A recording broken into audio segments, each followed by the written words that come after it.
Halo semuanya, Dirty Latte, sederhana tapi terlihat elegan.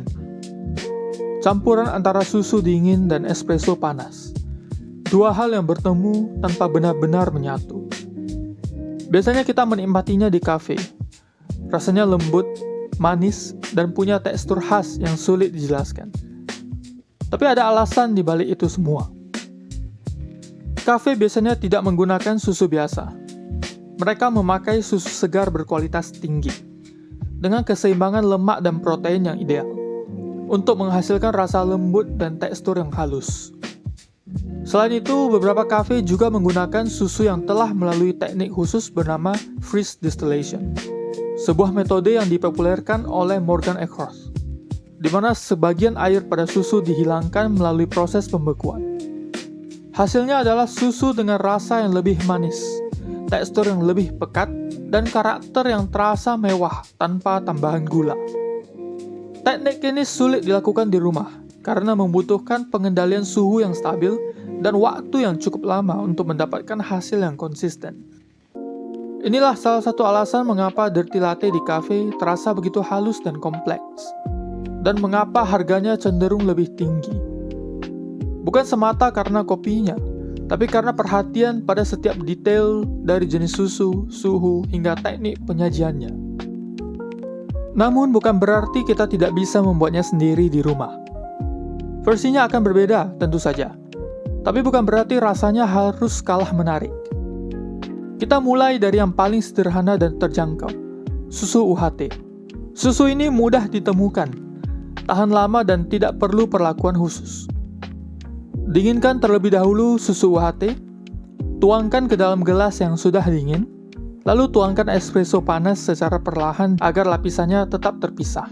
Dan voila, Dirty Latte versi rumah sudah jadi. Sederhana, cepat, dan cukup menyenangkan.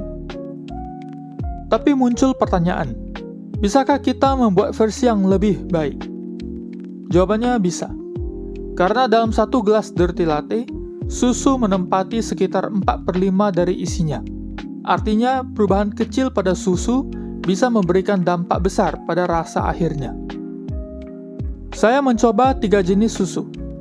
Susu segar biasa, susu yang saya panaskan hingga 60 derajat lalu didinginkan kembali, dan susu evaporasi. Susu segar terasa ringan dan menyenangkan diminum begitu saja.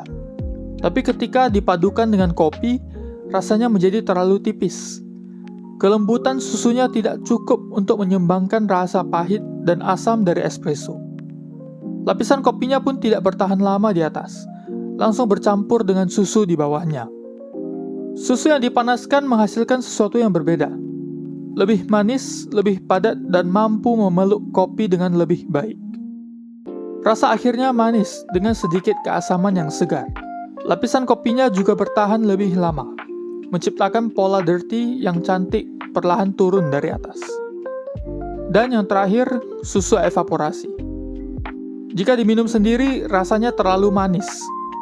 Tapi ketika bertemu dengan kopi, keseimbangannya terasa sempurna. Kopi memberikan sedikit pahit untuk menyeimbangkan rasa manis susu. Sementara teksturnya yang kental membuat lapisan kopi mengambang lebih lama di permukaan. Efek Dirty Latte-nya jadi yang paling jelas dan paling indah di antara ketiganya. Setiap versi punya karakternya sendiri. Susu segar terasa ringan tapi cepat larut. Susu yang dipanaskan membawa keseimbangan rasa manis dan segar.